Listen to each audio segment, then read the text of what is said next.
Hello everyone, welcome to Eklavya study point. मैं हूं सचिन। आज मैं आप सभी को क्लास 11th हिस्ट्री से जो आपके मोस्ट इंपॉर्टेंट एमसीक्यू बनते हैं, जिसकी आप प्रैक्टिस करोगे तो आपको बहुत हद तक चैप्टर भी वापस से रिवाइज हो जाएगा, इंग्लिश मीडियम में करवाने जा रहा हूं। तो चलिए वीडियो को आगे बढ़ाते हैं। अगर आपकी कोई क्वेरी होती है तो आप इंस्टाग्राम पे मैसेज कर सकते हैं, और अगर आपको पीडीएफ नोट्स डाउनलोड करने हो तो उसके लिए आप हमारा टेलीग्राम ग्रुप ज्वाइन कर लेना, जो कि है क्लास 11 ESP। तो अब सबसे पहला जो हमारा चैप्टर है वो है राइटिंग एंड सिटी लाइफ। ठीक है, तो यहाँ से जो इंपॉर्टेंट एमसीक्यू या फिर प्रैक्टिस के लिए जो क्वेश्चंस बनते हैं, वो सबसे पहला क्वेश्चन ये कहता है कि what does Mesopotamia mean. Mesopotamia का मतलब क्या है? लैंड ऑफ डेजर्ट्स, या लैंड बिटवीन टू रिवर, या फिर लैंड ऑफ ट्रेड, या लैंड ऑफ किंग्स। तो मेसोपोटामिया का मतलब होता है लैंड बिटवीन टू रिवर्स। तो ऑप्शन बी यहाँ पे हमारा सही हो जाएगा। अब आपसे पूछा जाता है कि वो कौन से दो रिवर हैं, विच रिवर सराउंड मेसोपोटामिया। तो ऑप्शन ए है Ganga and Yamuna, option B है Nile and Tigris, option C है Tigris and Euphrates, and option D है डैन्यूब एंड राइन।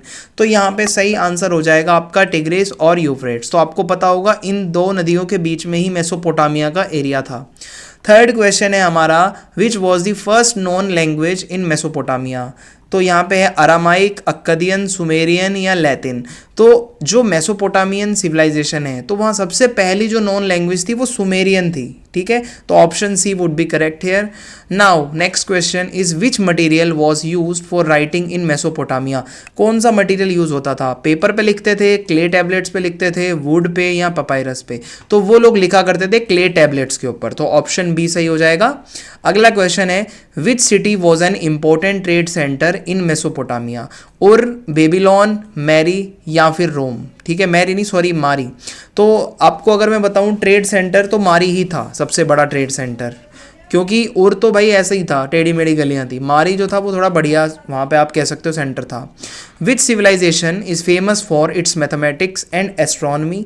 तो इजिप्टियन है, मेसोपोटामियन है, ग्रीक है या चाइनीज है। तो ये चैप्टर मेसोपोटामियन सिविलाइजेशन का है, तो ऑब्वियसली इसका आंसर भी ऑप्शन बी ही होना चाहिए। तो ऑप्शन बी सही रहेगा।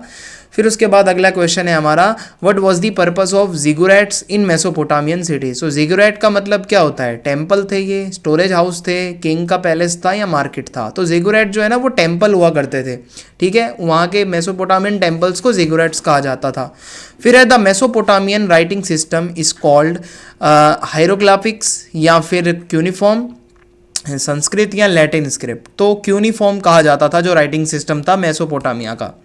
What was the economy of Mesopotamia based on. Mesopotamian economy किस पे बेस्ड थी? Fishing and hunting, agriculture and trade, या फिर माइनिंग एंड मेटलर्जी, या फिर हर्डिंग एंड पॉटरी। तो एग्रीकल्चर और ट्रेड वहाँ पे ज़्यादा मतलब एक्टिविटीज़ थी जो होती थी। तो ऑप्शन बी सही है।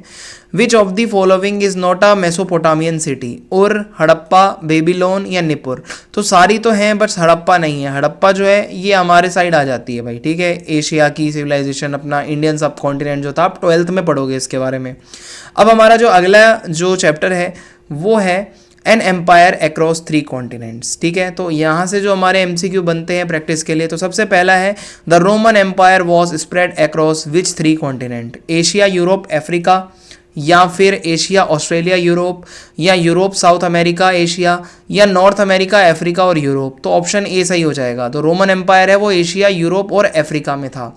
फिर उसके बाद आता है who was the first emperor of the Roman empire. Roman empire का पहला एम्परर कौन था? ऑप्शन ए जूलियस सीजर, या फिर ऑगस्टस, या फिर नेरो, या कॉन्स्टेंटाइन।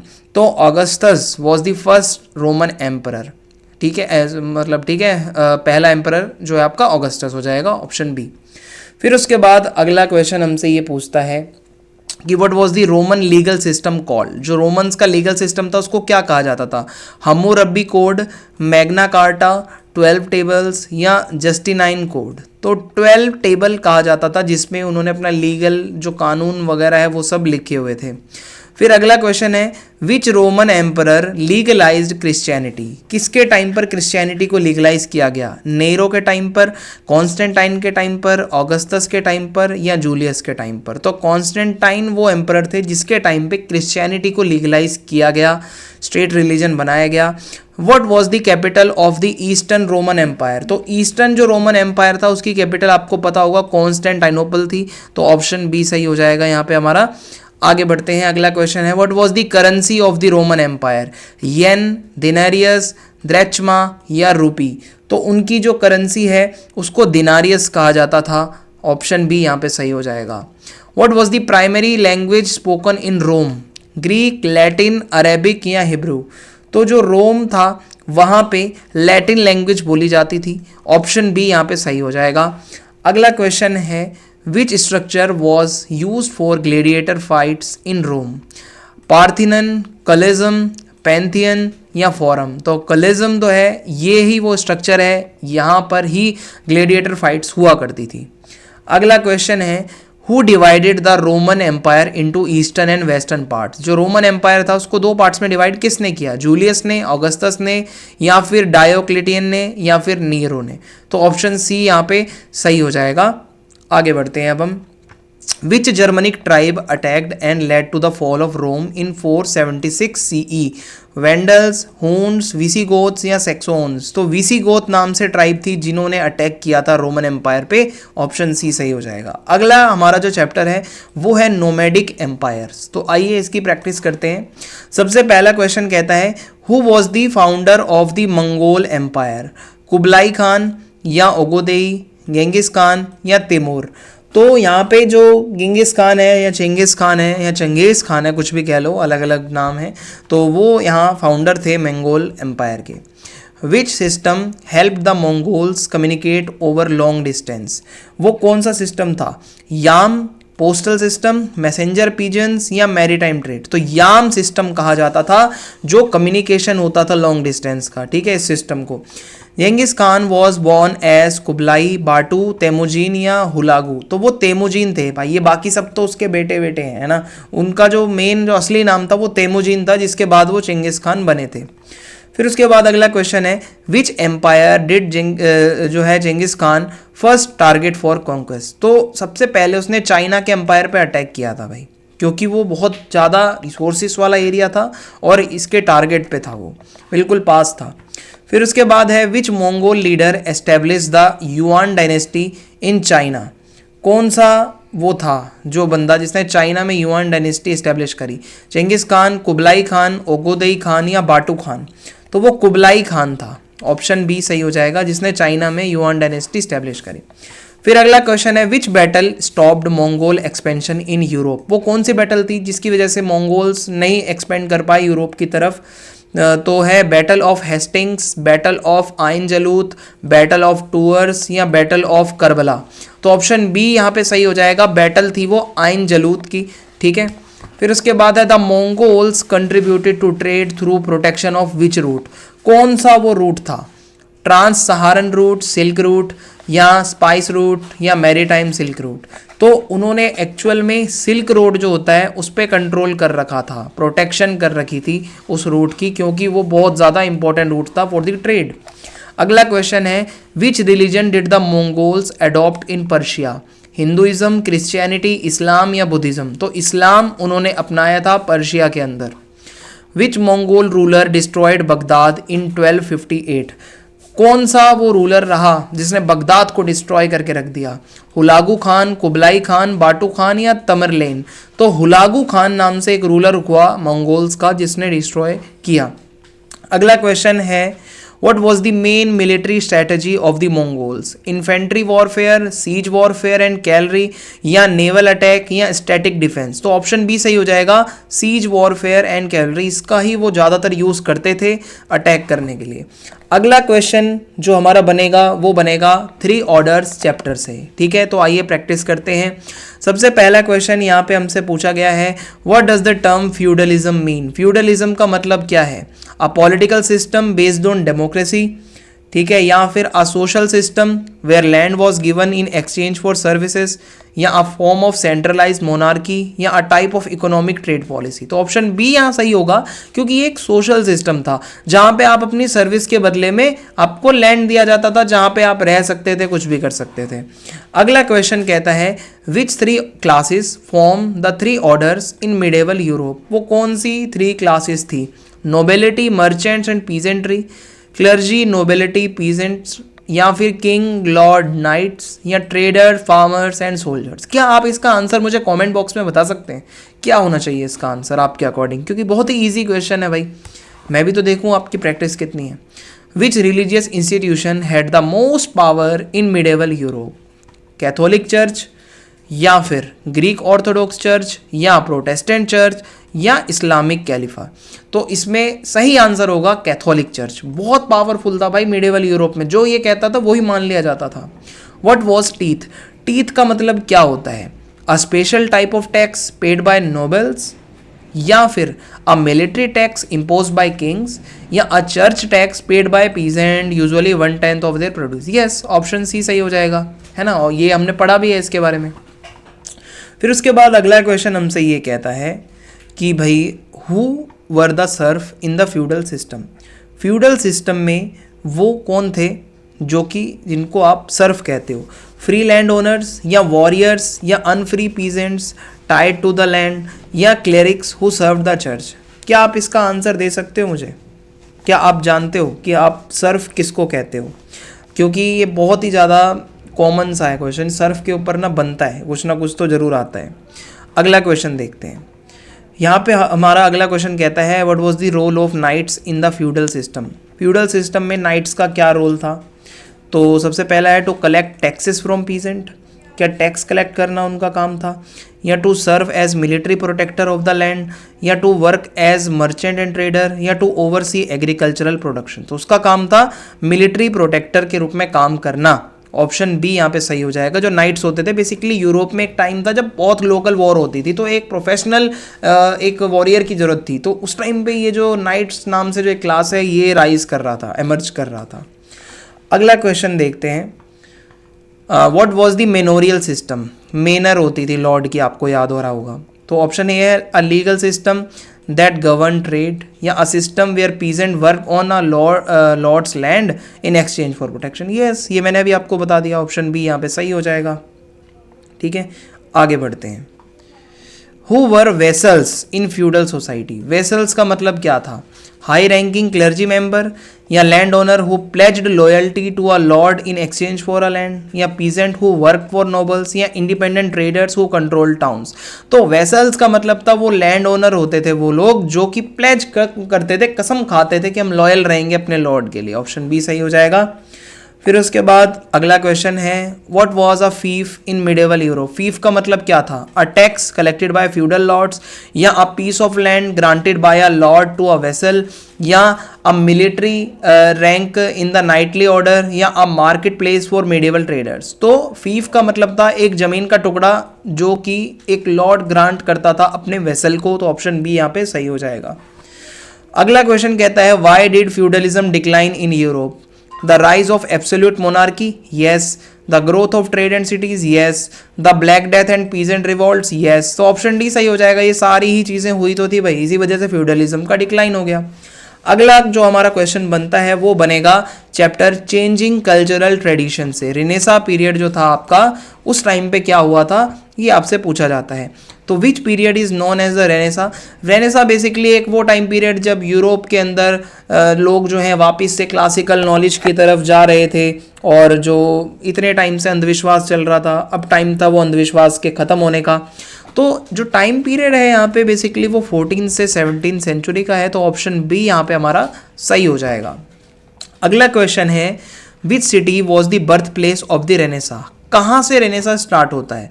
रोम, पेरिस, फ्लोरेंस या वेनिस? तो यहाँ पे एक नाम आता है वो है फ्लोरेंस। फ्लोरेंस नाम की जगह से ही ये सारी चीज़ें स्टार्ट हुई। What was the main focus of Renaissance humanism? Renaissance के टाइम पर ह्यूमनिज्म का मेन फोकस किस बारे में था ये आपसे पूछा जाता है। तो क्वेश्चन है what was the main focus of Renaissance humanism? तो देखिए सबसे पहला ऑप्शन है यहाँ पे रिलीजियस डिवोशन। ठीक है, क्या रिलीजियस डिवोशन के ऊपर ज़्यादा फोकस था जो रेनेसा के टाइम का जो ह्यूमनिज्म था? या इसके अलावा ऑप्शन बी कहता है हमें कि study of classical Greek and Roman text, क्या ये होना चाहिए? या फिर एब्सोल्यूट मोनार्की या एक्सपेंशन ऑफ फ्यूडल सोसाइटी? तो इसके अंदर सबसे जो मेन फोकस था इनका वो था स्टडी करना, किसको? क्लासिकल जो ग्रीक और रोमन टेक्स्ट थे उनको स्टडी करना। अगला क्वेश्चन है हमारा who is known as the father of humanism? Leonardo da Vinci, Petrarch, Dante अल्गिहिरी या मकेवली? तो इसमें पेट्रार्क जो थे वो उनको कहा जाता है फादर ऑफ ह्यूमनिज्म, तो ऑप्शन बी यहाँ पे सही हो जाएगा। अगला क्वेश्चन है हमारा, which book was written by Machiavelli? The Republic, the Prince, Utopia या डिवाइन कॉमेडी? तो जो उन्होंने बुक लिखी है उसका नाम है द प्रिंस, ठीक है, ये आता है question. What major invention helped spread renaissance ideas? कौन से वो इन्वेंशन थे? Steam engine, printing press, microscope या टेलीस्कोप? तो प्रिंटिंग प्रेस की वजह से ही रेनेसा के आइडिया दूर दूर तक पहुंचे, क्योंकि उनको प्रिंट किया गया आइडियाज़ को। फिर अगला क्वेश्चन कहता है, who invented the printing press? Galileo, Copernicus, Johannes Gutenberg या मार्टिन लूथर? तो जोहानिस गुटेनबर्ग ने इन्वेंशन किया था प्रिंटिंग प्रेस का। फिर अगला क्वेश्चन है, which Renaissance artist painted the Mona Lisa? Raphael, Michelangelo, Leonardo da Vinci या डोनटेलो? तो ये लियोनार्डो दा विंची की बनाई हुई आर्ट है मोनालिसा की जो पेंटिंग है। विच of the following is a feature of Renaissance architecture? Renaissance के टाइम पे जो आर्किटेक्चर था, जो 14 to 17 सेंचुरी में, वो क्या उसमें हुआ करता था बेसिकली? गॉथिक पॉइंटेड आर्क या use of dome and column या सिंपल वुडन स्ट्रक्चर या पिरामिड लाइक बिल्डिंग? तो इसमें डोम और कॉलम का यूज होता था, ऑप्शन बी सही हो जाएगा। फिर उसके बाद, विच of the scientific thinker propose the heliocentric theory? ठीक है, कि भाई सन के आसपास सारे प्लैनेट्स हैं। गैलीलियो, कोपरनिकस, न्यूटन या टॉलेमी? तो इसका आंसर हो जाएगा कोपरनिकस। सेकंड लास्ट जो हमारा चैप्टर है वो है डिस्प्लेसिंग इंडिजीनियस पीपल। जो इंडिजीनियस लोग होते हैं उनका जो डिस्प्लेसमेंट हुआ वो हमने पढ़ा था इस चैप्टर में। तो इसमें सबसे पहला ही क्वेश्चन ये पूछता है कि which European countries were among the first to settle in new regions during the 1700s? तो वो कौन सी कंट्रीज थी जिन्होंने नए नए एरियाज को ढूंढा और वहाँ पे जाके सेटल हो गए? Spain, Portugal, England, France, Holland या जर्मनी, इटली, रशिया, बेल्जियम या चाइना, जापान, इंडिया, कोरिया या ब्राज़ील, मैक्सिको, अर्जेंटीना या चिले? तो ऑप्शन ए सही हो जाएगा। यहाँ पे यही कंट्रीज थी भाई जो शुरू शुरू में सबको ऐसे वहाँ जाके अपने आप को वहाँ सेटल कर रही थी न्यू रीजन्स में। अगला क्वेश्चन कहता है, what was the main reason for European settlers pushing native people of their lands? क्यों यूरोपियन लोग जब वहाँ जाते थे तो वहाँ के लोगों को वो पुश करते थे दूर कहीं जाने के लिए? The desire for land and farming, ठीक है, या फिर the need to create urban cities, या फिर the search for gold and treasures, या the intention to spread Christianity? तो बेसिकली उनका ये डिज़ायर था कि वो ज़मीन उनकी हो जाए, वहाँ पे वो फार्मिंग वगैरह और वो सब काम करें, तो अपने अंडर में ले लें उस लैंड को बेसिकली। अगला क्वेश्चन ये कहता है, विच of the following was not a way the indigenous population decline in Australia? European diseases, या फिर डिस्प्लेसमेंट की वजह से, या स्लेवरी की वजह से, या कॉन्फ्लिक्ट विद सेटलर्स? तो ये सारी चीज़ें तो होती हैं, बट यहाँ पे स्लेवरी का कोई ऐसा रोल नहीं है इनकी पॉपुलेशन डिक्लाइन में। अगला क्वेश्चन क्या कहता है, तो आइए देखते हैं। What was the trail of tears? Trail of tears का मतलब क्या है? A path used by Native Americans to migrate freely, या the force relocation of the Cherokee tribe, या a route taken by European explorers to reach North America, या war between British and Native American tribes? तो basically trail of जो tear है वो क्या था कि फोर्सफुली चिरोकी ट्राइब का जो रिलोकेशन हुआ था उसी को ट्रेल ऑफ टीयर कहा जाता है, जिसमें बहुत लोग मारे भी गए थे इनके। अगला क्वेश्चन हमसे पूछता है, which industry became a major economic driver in North America? Software industry, timber and agriculture, या ऑटोमोबाइल मैन्युफैक्चरिंग, या फार्मास्यूटिकल रिसर्च? तो टिम्बर और एग्रीकल्चर इंडस्ट्री सबसे ज़्यादा जो है वो इकोनॉमिक ड्राइवर रही नॉर्थ अमेरिका में। अगला क्वेश्चन है यहाँ पे हमारा, what was the primary reason for the European settler hunting bison in North America? क्यों बाइसन नाम के एनिमल को हंट कर रहे थे वो लोग, ऐसा क्या था? तो सबसे पहला है फॉर रिलीजियस पर्पस, या to sell them in European market, to clear land for farming, या to supply Native American with food? तो क्या आंसर होना चाहिए आप बता सकते हो कमेंट बॉक्स में कि जो बाइसन नाम से एनिमल होता है उसकी हंटिंग क्यों कर रहे थे यूरोपियन लोग नॉर्थ अमेरिका में। अगला क्वेश्चन है यहाँ पे हमारा कि which country did the USA buy the Louisiana territory from? Britain, France, Spain या पोर्चुगल? तो इसका आंसर फ्रांस है। फ्रांस वॉज अ कंट्री, ठीक है, जो कि क्या करती है, did the USA buy the Louisiana territory from France, ठीक है। आगे बढ़ते हैं। Why were African slaves brought to the southern USA, क्यों लाया जाता था उनको? तो इसका आंसर है भाई ऑप्शन सी, उनको काम करवाया जाता था। वहाँ पे प्लांटेशंस जो होती थी, हॉट क्लाइमेट था तो वहाँ पे प्लांटेशन में काम करवाने के लिए अफ्रीकन स्लेव्स को लाया जाता था। अगला क्वेश्चन कहता है which term was use to justify taking land from native American by claiming they did not use it properly. क्या होता था, ये जो अंग्रेज लोग थे आके कहते थे, इन नेटिव लोगों से उनकी ज़मीन ले लेते थे, कहते थे आपको यूज़ करना सही से नहीं आता, और उसके लिए टर्म यूज़ होती थी टेरा न्यूलियस। ठीक है, ये मैं आपको डायरेक्ट आंसर इसका बता रहा हूँ, ऑप्शन सी है टेरा न्यूलियस, ये टर्म यूज़ हुआ करती थी। What was the White Australia policy, ये पॉलिसी का मतलब क्या है? A policy promoting multiculturalism, option B है a policy banning most non white immigrants, या ऑप्शन सी है a law granting voting rights to all Australians, या a law that protected the land rights of indigenous Australian.